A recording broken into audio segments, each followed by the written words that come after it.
Welcome to Brave Together Parenting, an empowering and truly helpful podcast for the parents of children with disabilities and all unique needs.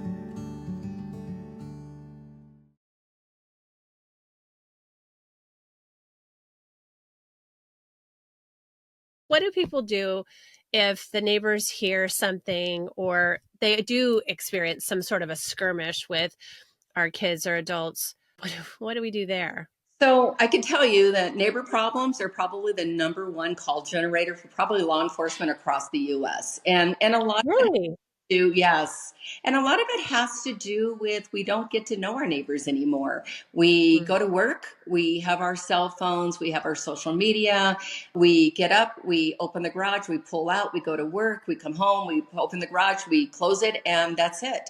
And I think of 20 years ago when you really did more community things within your neighborhood. They're not done all the time like that anymore. So I think their True. first step of really working well with your neighbors, regardless if it's your home or it's a professional provider's home, or a group home, is really getting to know your neighbors and letting them know really, my child has Prader-Willi syndrome, and he has an insatiable appetite because the part of the brain, the hypothalamus, doesn't work properly, and educate them a little bit. So if my son comes to you and says, I'm really hungry, I haven't eaten today, he has, and please call me, and give them some information, whether it is something that you wrote up about your child to give to them that gives an overview, or it's some pamphlets from the organization, regardless of your background or what the disability may be. Give them that information and assure them that you want to be a good neighbor.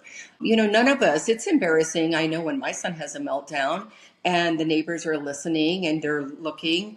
Now, nowadays, we've been here 20 some odd years, they just wave and they know that I'm dealing with it. But when you don't know them that well, it's embarrassing. And so get that information to them so that if my son shows up their doorstep, they have my phone number. I'm the first contact to call.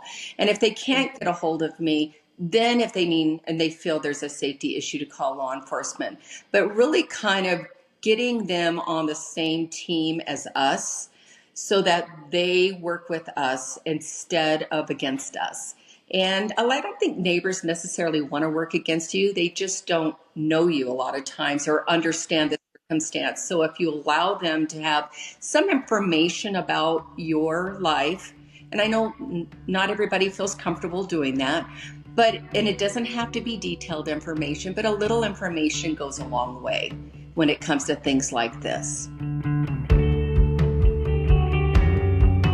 Thanks so much for listening today. Do us a favor and leave us a review and a rating so that this podcast can get into the ears and the hearts of more and more moms. Did you know that Brave Together Parenting podcast is an extension of our nonprofit organization, We Are Brave Together? We Are Brave Together serves an international community of caregiving moms, offering support groups that are virtual and in-person, educational resources, and low-cost weekend retreats. And we have published our first anthology of caregiving stories entitled Becoming Brave Together, Heroic, Extraordinary Caregiving Stories from Mothers Hidden in Plain Sight. It will encourage and validate every parent caregiver. To join us today, go to wearebravetogether.org.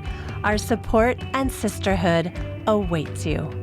Brave Together Parenting Podcast is for entertainment and education purposes only. It's not a substitute for professional care and should not be relied on for medical or mental health advice. The use of any content on our podcast, links, show notes, or on our website is to be done at your own personal risk. Please seek out a professional to assess your own medical or mental health concerns because we are all beautifully complex and the content of this podcast is for a broad audience.